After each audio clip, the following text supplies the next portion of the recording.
According to a Barna research study, there has been a significant decline in church attendance among women, kind of like you were talking about earlier, with weekly attendance dropping from 48% in 2009 to 31% in less than a decade.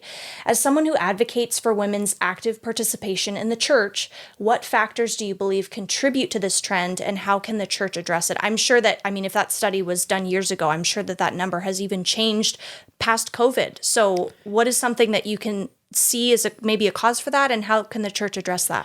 Yeah, it's hard to speak, authoritatively about what the cause is, but we are seeing this trend, even that for the first time in history, more men are coming into the church as women are leaving the church, which is just throughout history has not been the case.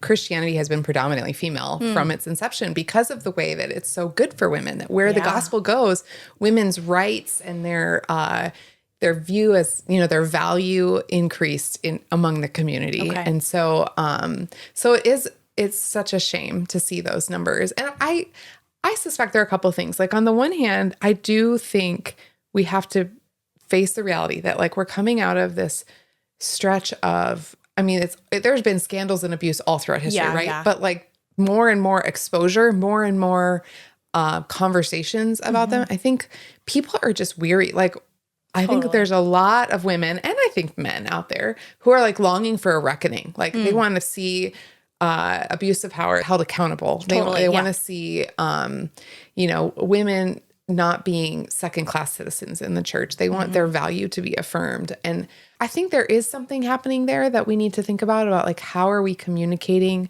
the value and contribution of women in the church. But, there's this great book, The Great Dechurching, that kind of digs into the reasons that people are dechurching. And one of the fascinating things that they found is that it's actually because people are busy. Like, it's like people stop going to church because maybe they move to a new town and they just, like, never find a new church. Maybe their kids start having sports games on Sunday mornings, or maybe, like, Sunday mornings, it's like when your gym friends all do yoga together, or maybe, or church is online and it's easier to just stay home. It's easier to stay home. And I kind of think that those numbers, when you think about it, like, women are often they are the instigators for going to church.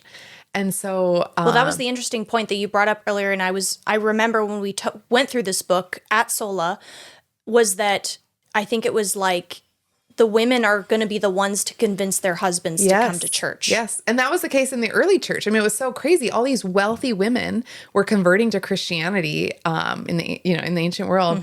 And they were influential then towards their husbands to protect Christians, to advocate for the church, even to see these people converted. And so that's, been true throughout the history of the church. And I just wonder if women are, getting pulled into, I don't want to call them worldly cares. Like, these are things that matter. So there might be worldly values that have assaulted women and convinced them and led them astray. But I also just think that we have to be honest that, like, sometimes it's not even injustice. It's just busyness. And it's like getting caught up in, like, it feels like too much work to go to church. And I don't know. I think that's got to be a big factor. And how do you see churches coming alongside the people who are busy, or maybe would rather stay home, or reaching out to people who are new to the area? What is some ways that maybe you've seen your own church do work to that?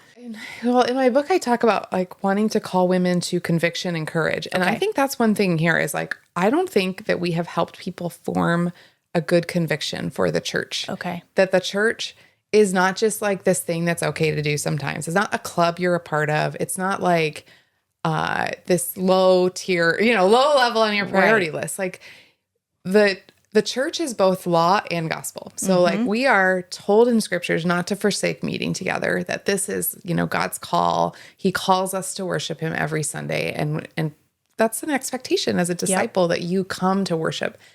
But it's not just about being obedient. It's also that the church is gospel. Like, we come to church to be nourished in our faith.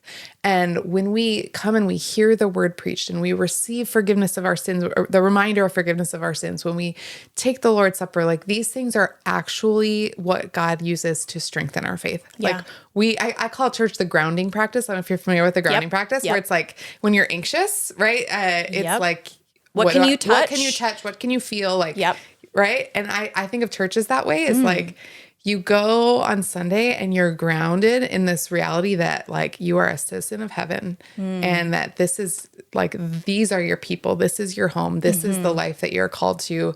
And that like stabilizes you to leave the church and to go from here. So I think that's one thing. I think we have failed to help people have a solid conviction about church.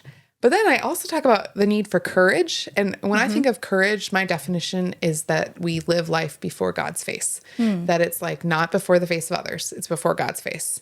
What we run into is the like, we don't want our kids to be sad that they might have to miss their soccer practice or game, or we fear what people will think of us when we say like, I can't do that. I have church on Sunday mornings or, you know, like I think there is kind of this like fear of man or desire to fit in or FOMO or whatever it is that is like, if to be people of courage who live out our convictions, it does require some sacrifice. It requires some hard conversations. It requires, you know, making changes to our life. And I think that maybe we're not doing a good job of calling people to both of those things, like a true value and understanding for the church, but also the ability to do what's right and live in light of what we believe is true and, you know, live out our convictions, even if it costs us something.